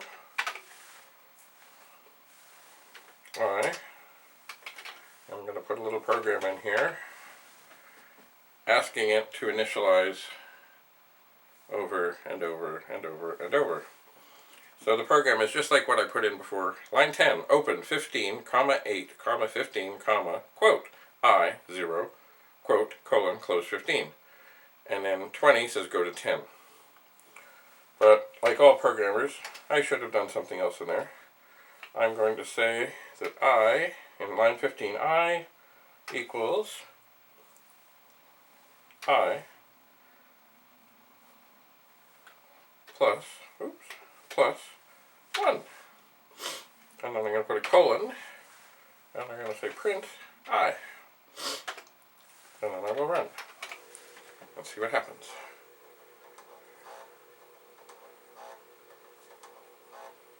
So it is now up to 4, 5. Now, just to be neater,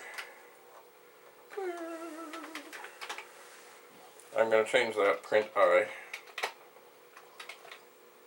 You know what?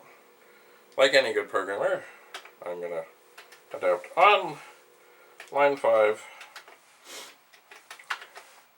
I'm going to tell it to clear the screen. And how do I do that? I put 5, print, quote, and then I press shift and clear home, which comes up with a reverse heart and a quote. And for those who know things, that means clear the screen. And if you don't know, well, that's what it does. And then I'm going to go down to this print I, and I'm going to put a quote, and I'm going to press clear home, but I'm not going to clear the screen. And I'm going to go down 5 cursor movements, and I'm going to go across 3, 4, 5, 6, 7, 8, 9, 10. 10 of them. And I'm going to put a quote, and I'm going to put a semicolon, and I'm going to put an I. So that now, this not much of anything program, it was just going to torture the drive, will now clear the screen, count I equals I plus 1. It will print that on the screen, but it will always print it in the same place because I told it to, and it will torture this drive. And that is what it is doing. It is now up to 4, 5. Anyway, I have a couple things to do, but we have things to take care of. Remember, I was going to take apart a 128, and I was going to maybe open up a joystick, and I also, I found something in my car. And I never remember using one of these in the old days, ever. It's a Commodore sound expander. And its model is Sound Expander. And it was made in Hong Kong. It has a funny thing in the side here. It has a thing so you can stick another cartridge in. And I don't know what else it needs. It also appears to have an RCA jack for sound, I suppose, to come out. But that's another story. So, I'm going to leave this to torture. It's now up to 41, 42, and it's still not working well. So, we'll see what happens with that later. For now, I'm going to turn out the lights and do a couple things, and then we'll come back. Maybe we'll look at a joystick.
Hello. So, when I last was here,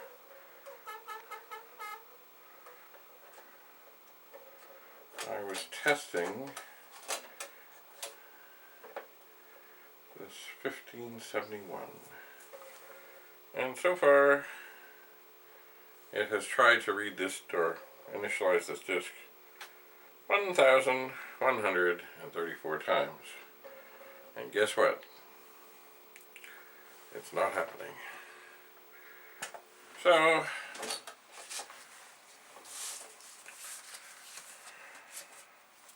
you know,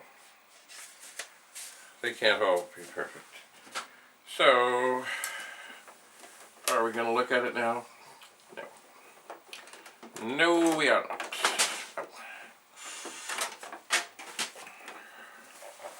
It has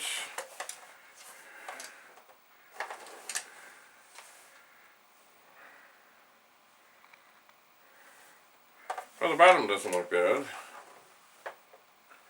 but it's very yellowed. And it's funny, it has one foot here that's been squished, of all things. So, I'll put this down over here.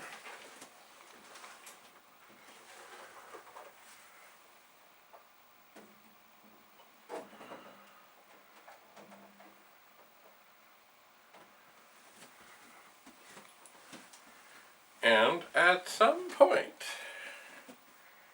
we'll have a look.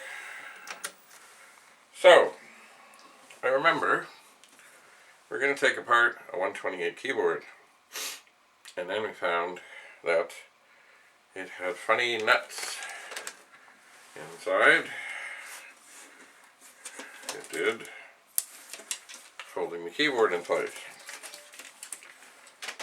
So I went looking to things that I might take it apart with, and nothing seemed to be happy until I kind of pieced together this menagerie. This is a funny little socket thing, kind of like a socket wrench. And then I found an adapter bit for a socket wrench, because I found a tiny little socket wrench that, according to my estimations, should work. So I'm going to try it. I'd like to think it works. Ooh, something happened. Oh yeah. Aha! Now here are some little things. This is the screw, and it's got a little plastic holder, which, as far as I know, are unique to the 128 keyboard, I think. Oh. I think this little thing is not the perfect size.